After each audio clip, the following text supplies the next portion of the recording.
What's the most important thing that a Muslim possesses? Deen, faith, Emaan? Emaan. Yes, no? Right? Same thing, Deen, faith, Emaan. The most important thing a Muslim possesses is what we call Emaan. We protect our Emaan, so I want you to imagine there's a nucleus, right here. And around that there is a circle of protection called the Fara'id, obligatory acts. Okay. Around the Fara'id there is another circle of protection that's actually protecting the Fara'id called the Sunnahs, the way of the Prophet ﷺ. Around the Sunnah there is another circle of protection called the Nawafil, the voluntary acts. Around the Nawafil there's another circle of protection called the Adab, the etiquettes. And around the etiquettes there's another circle of protection called modesty. What is it called? Modesty. And that's the last and most important point of protection. That's what the Prophet ﷺ says, إِذَا لَمْ تَسْتَحِي فَاصْنَعْ مَا شِئْتَ.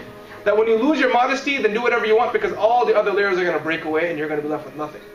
How many times has it happened that you started slacking with your sunnah, and before you knew it, you were already slacking with your fard? Have you guys ever experienced that before?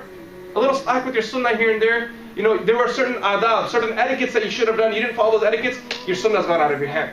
You know, one leads to the other. And a point comes where when you start leaving your fara'id, when you leave your obligatory acts, that there remains nothing in your faith that is actually even holding it in your heart. You're just lucky that the storm hasn't come yet. Your house is turned into a straw house. As soon as that storm comes, bam, it's going to be right out of it. Okay? And we saw this. You know, when September 11th happened, when certain issues happened in America, you know, in the past years, we saw people leaving Islam. I saw this with my own eyes. I was one day, it was Ramadan actually. It may have been on the way here, I don't know. I was traveling somewhere. I was leaving Chicago, and I had to do suhoor. So I was on the road, and I was looking for a place to stop, and there was a Denny's, or IHOP, I think it was a Denny's. I stopped over at the Denny's. You guys have Denny's here? No, yes? Some of you guys, it's a breakfast place, okay? Like IHOP. You guys have IHOP, right? Yeah. Okay, that's better. So, in your equivalent, in your bufu world, I went to IHOP. So, when I came to this IHOP, it was suhoor time, so I said to the lady that, you know what, I'll tip you if you get this food fast, because I have 15 minutes to eat. And she's like, 15 minutes to eat, are you crazy or something? I was like, I can't eat in 15 minutes. After 15 minutes, I can't swallow anything. She's like, why? I was like, I'll talk to you later on, just give me the food. So she went inside and made the food very quickly. May Allah give her hidayah, and then she served the food. And after I had food, I was leaving, and I have a habit of thanking people. So I thanked her, you know, thank you very much. I really appreciate you respecting my request. And then she said, I know why you're stopping to eat. I was like, why? She said, because you're fasting. I was like, oh, mashallah, you know, how did you know that?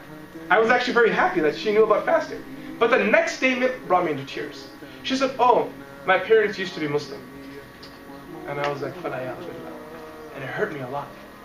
And it really bothered me. It really was, my heart was burning. It was burning so much. And the reason I was burning is because I felt that another incident happened where we couldn't safeguard the iman of our youth. Right? This lady right there in front of me, she's telling me, oh, my parents used to be Muslim. That's how I know that there's something called fasting. But, you know, I don't know much about it. I've never practiced it myself. So then, you know, I couldn't strike a conversation. I had to go to the airport to catch a flight, so I had to leave. But the point that I'm making is that, you know, a point comes where your fara'id are the only thing that are actually really holding up that tent. And if those 4 pillars from the tent are actually removed, then what happens to that middle one? It can stay there, but it has no support. The first wind that comes, what's going to happen to that middle pillar? It's going to topple right over. You have to protect your iman. G.